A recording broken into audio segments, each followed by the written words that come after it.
খবরের শুরুতেই থাকছে হেডলাইন্স। সঞ্জয়ের ফাঁসি চেয়েও অভয়ার মা বাবা বলছে আরও তদন্ত হোক। ঘরে ফিরছে বাংলাদেশে আটক ৯৫ জন ভারতীয় মৎস্যজীবী, অপেক্ষায় পরিবার। বড় সিদ্ধান্ত কলেজ সার্ভিস কমিশনের, অনলাইনেই আবেদন করতে পারবেন পরীক্ষার্থীরা, জানুন নতুন নিয়ম। ঘাটাল মাস্টার প্ল্যান শুরু হতেই বাধা গ্রামবাসীর, কি এমন ঘটল? কেন্দ্রের আরও একটি প্রকল্প চালু না করার সিদ্ধান্ত রাজ্যের। জেল থেকে বেরিয়ে পদ ফিরে পেলেন অনুব্রত, গ্রামোন্নয়ন পর্ষদের চেয়ারম্যান হিসাবে পুনর্বহাল।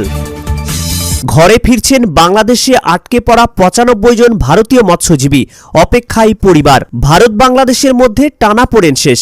অবশেষে সরকারি নিয়ম মেনে উপকূল রক্ষা বাহিনীর হস্তক্ষেপে নিজেদের ঘরে ফিরছেন দুদেশে আটকে পড়া মৎস্যজীবীরা।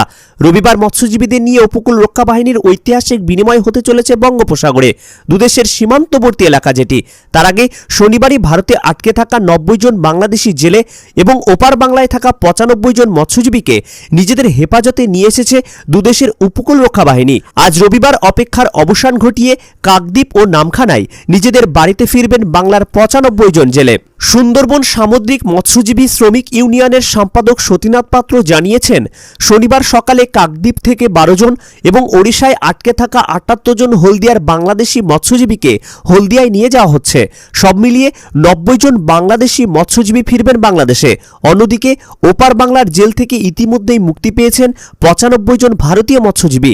তাদের অধিকাংশের বাড়ি দক্ষিণ ২৪ পরগনার কাকদ্বীপ নামখানায়। রবিবার অবশেষে ঘরে ফিরতে পারবেন তারা। প্রিয়জনদের ফেরার খবরে স্বভাবতই এতদিনের চিন্তা কেটেছে পরিবারগুলোতে, মুখে হাসি ফুটেছে তাদের।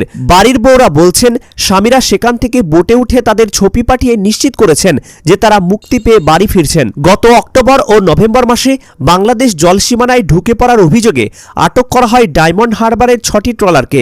গ্রেপ্তার হন ৯৫ জন জেলে। পটুয়াখালীতে নিয়ে গিয়ে তাদের জেলবন্দি করা হয়। অনুপ্রবেশের মামলাও দায়ের করা হয়। আটক হওয়া মৎস্যজীবীদের ছাড়তে কেন্দ্রের উপর চাপ সৃষ্টি করেন মুখ্যমন্ত্রী মমতা বন্দ্যোপাধ্যায়। কেন্দ্রের আরও একটি প্রকল্প চালু না করার সিদ্ধান্ত রাজ্যের।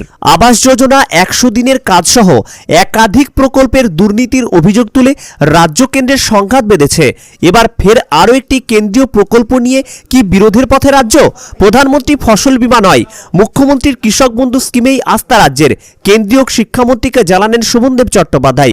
ফলত কেন্দ্রের আরও একটি স্কিম এ রাজ্যে চালু হচ্ছে না বলেই জানানো হয়েছে। কেন্দ্র সরকার যতই তাদের স্কিম রাজ্যের চালুর উপর জোর দিক, রাজ্য কৃষি দপ্তর মনে করেন মুখ্যমন্ত্রীর কৃষক বন্ধু স্কিম অনেক বেশি গ্রহণযোগ্য রাজ্যের কৃষকদের কাছে।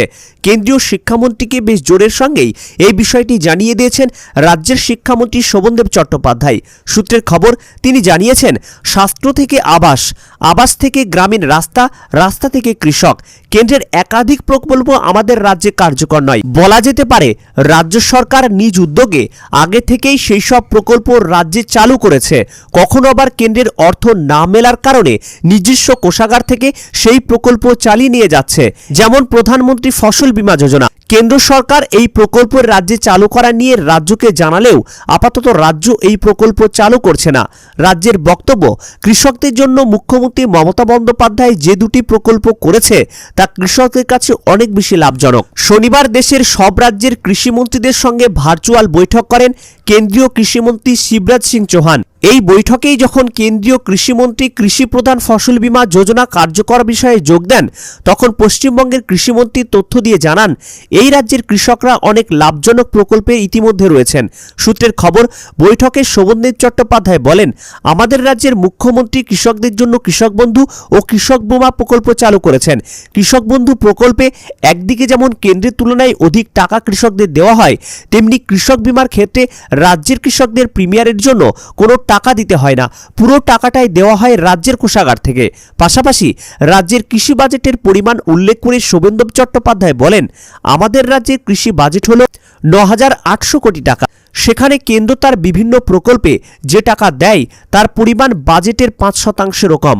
বস্তুত তবে শুধু পশ্চিমবঙ্গই নয়, প্রধানমন্ত্রী ফসল বীমা যোজনা, প্রধানমন্ত্রীর রাজ্য গুজরাট সহ বিহার, তেলেঙ্গানা, ঝাড়খণ্ড, অন্ধ্রপ্রদেশ বা পাঞ্জাবও গ্রহণ করেনি। এই তথ্যও কেন্দ্রীয় কৃষিমন্ত্রীকে জানিয়ে শোভনদেব চট্টোপাধ্যায় শিবরাজ সিং চৌহানের কাছে আবেদন করেন কেন্দ্র সরকার যেন কৃষক বিরোধী কোনো নীতি প্রণয়ন না করেন।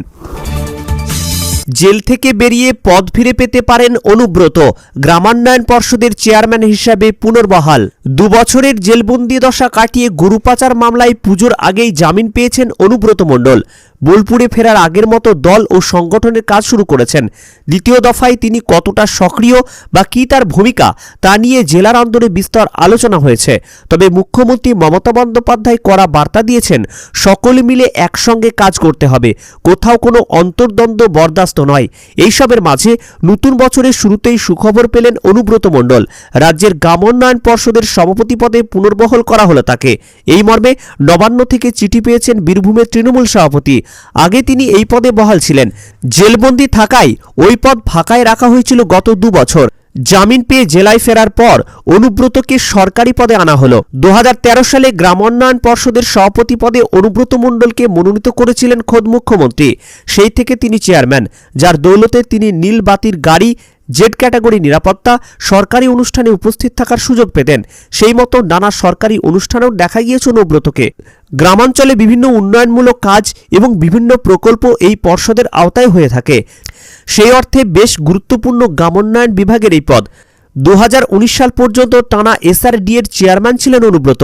এরপর করোনাকাল ও নির্বাচনের কারণে এই পদে নতুন করে কাউকে আনা হয়নি। তারপর গরু পাচার মামলায় সিবিআইয়ের হাতে গ্রেপ্তার হয়ে দিল্লির তিহার জেলায় বন্দী ছিলেন কেষ্ট। 2024 সালে অক্টোবরে জামিনে মুক্ত হন তিনি। এরপর নতুন বছরেই তাকে এই পদ ফিরিয়ে আনা হলো।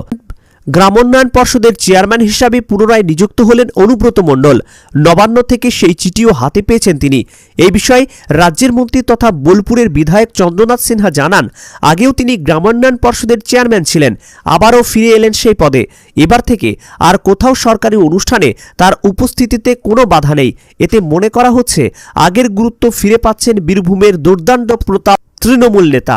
বড় সিদ্ধান্ত কলেজ সার্ভিস কমিশনের, অনলাইনেই আবেদন করতে পারবেন পরীক্ষার্থীরা।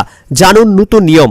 সেটকে কেন্দ্র করে গুরুত্বপূর্ণ পদক্ষেপ করল কলেজ সার্ভিস কমিশন। এবারই প্রথম চালু করা হলো online portal state eligibility test. সেটের উত্তরপত্র প্রকাশ কলেজ সার্ভিস কমিশনের। উত্তরপত্র চ্যালেঞ্জ করার জন্য প্রথমবার কমিশনের তরফে খোলা হলো পোর্টাল, যার নাম দেওয়া হয়েছে অনলাইন চ্যালেঞ্জ ম্যানেজমেন্ট পোর্টাল। 2 থেকে 6 তারিখ পর্যন্ত প্রশ্নের উত্তর নিয়ে কোনো অভিযোগ যদি থাকে তা এই পোর্টালের মাধ্যমে আবেদন করতে পারবে পরীক্ষার্থীরা। কলেজ সার্ভিস কমিশনের আধিকারিক জানিয়েছেন, প্রথমবার আমরা স্বচ্ছতা ও দ্রুত পরীক্ষার ফল প্রকাশের জন্য এই ধরনের পোর্টালের ব্যবহার করছি। এতে ছাত্রছাত্রীরা বিভিন্ন বিষয়ের উত্তর নিয়ে যে অভিযোগ আছে তা খুব সহজেই আপলোড করতে পারবে। তারপর বিষয়ভিত্তিক বিশেষজ্ঞদের দিয়ে পর্যালোচনা করে সিদ্ধান্ত গ্রহণ করা হবে। প্রসঙ্গত, আগে পরীক্ষার্থীদের এই ধরনের উত্তর চ্যালেঞ্জ করার জন্য কলেজ সার্ভিস কমিশনের অফিসে গিয়ে আবেদন করতে হতো বা ইমেল মারফত তাদের যাবতীয় তথ্য পাঠাতে হতো। তা সংগ্রহ করে তারপর তার বিষয়ভিত্তিক বিশেষজ্ঞ দিয়ে যাচাই করা অনেকটাই সময় সাপেক্ষ ব্যাপক ছিল। এতে ফল বেরোতে বেশ খানিকটা দেরি হতো। এই নয়া পদ্ধতির মাধ্যমে তা অনেকটাই দ্রুত হবে বলে মনে করছে কলেজ সার্ভিস কমিশন কর্তৃপক্ষ। অভিযোগ গ্রহণ হওয়ার পর 10 দিন মতো সময় লাগবে কমিশনের সমস্ত কিছু যাচাই করতে। আর জানুয়ারির 3য় সপ্তাহে তারা চূড়ান্ত উত্তরপত্র আপলোড করবে বলে জানাচ্ছে।